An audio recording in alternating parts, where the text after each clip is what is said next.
এখন আমি যেটা দেখাচ্ছি সেটা হলো 1 to 30 আর 30 to 1 এর চেক বক্সের কাজটা।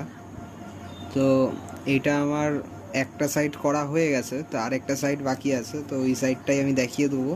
আরেকটা সাইড ওইটা দেখালে বুঝে যাবে। তো লেট স্টার্ট।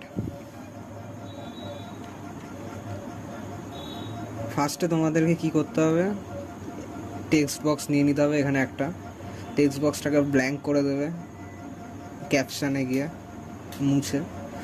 তারপরে তোমাদের দুটো চেক বক্স নিয়ে নিতে হবে, এখানে আর এখানে।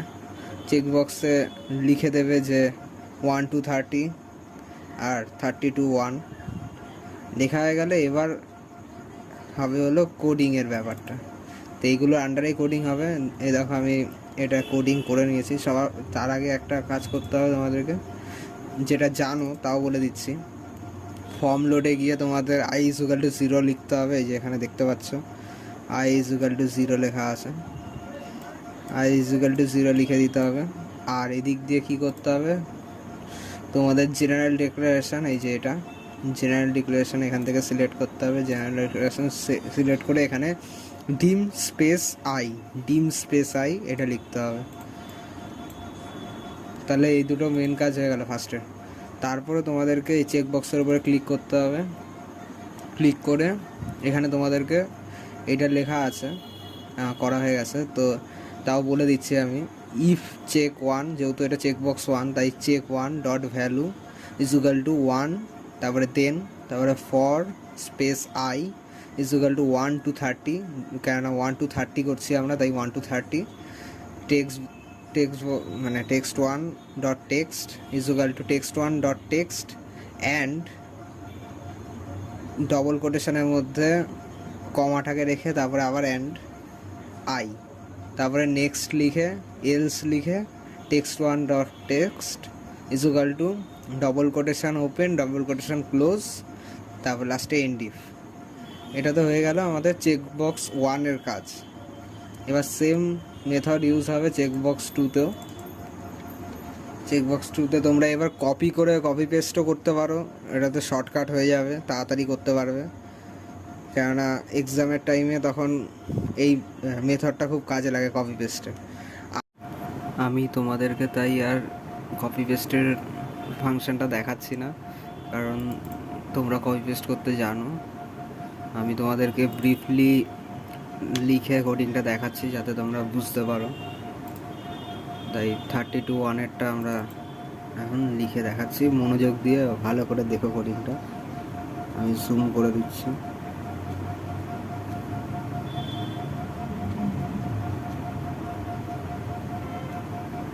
আশা করি এবার দেখতে হবে।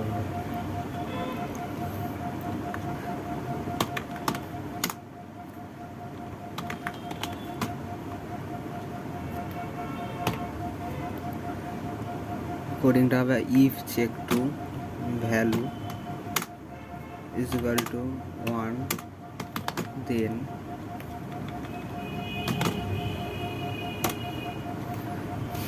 For I = 30 to 1। এখানে তোমাদের একটা চেঞ্জ হবে। আমরা যেমন এখানে দেখেছিলাম যে 1 to 30 অবধি লিখে আমরা নেক্সট চলে গেছি, টেক্সট 1 ডট টেক্সটে কোডিংটাতে চলে গেছিলাম। কিন্তু এখানে তোমাদের একটা এক্সট্রা জিনিস লিখতে হবে, না হলে হবে না। সেটা হলো স্টেপ -1।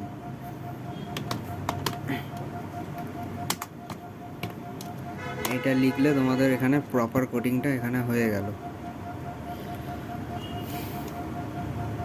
তারপরে যেরকম আছে ওটা লিখতে শুরু করুন।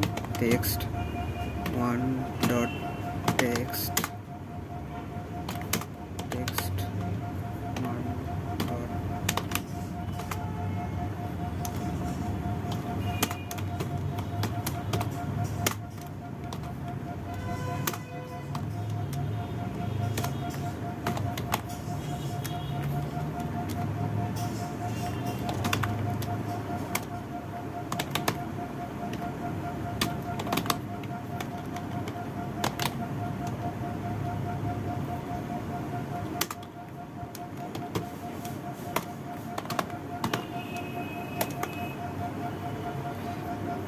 আমাদের এখানে টোটাল কাজটা তাহলে শেষ হয়ে গেল। এবার আমরা রান করে দেখবো যে কাজটা হলো কি না।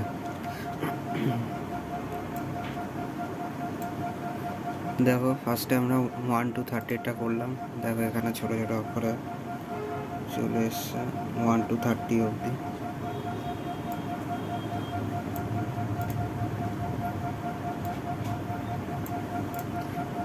এইবার আমরা দেখো 30 থেকে 1 অবধি চলে গেলো।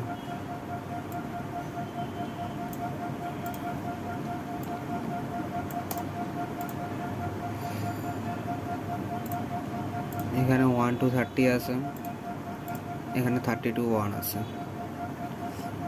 তো এইভাবেই কোডিংটা করতে হবে। যদি কোনো জায়গায় বুঝতে অসুবিধা হয় তাহলে অবশ্যই আমাকে গ্রুপে জিজ্ঞেস করে আমি বুঝিয়ে দেবো। আর আদারওয়াইজ কোডিংটা এই যে তোমাদের সামনে, কোনো কোয়ারি থাকলে জিজ্ঞেস করো।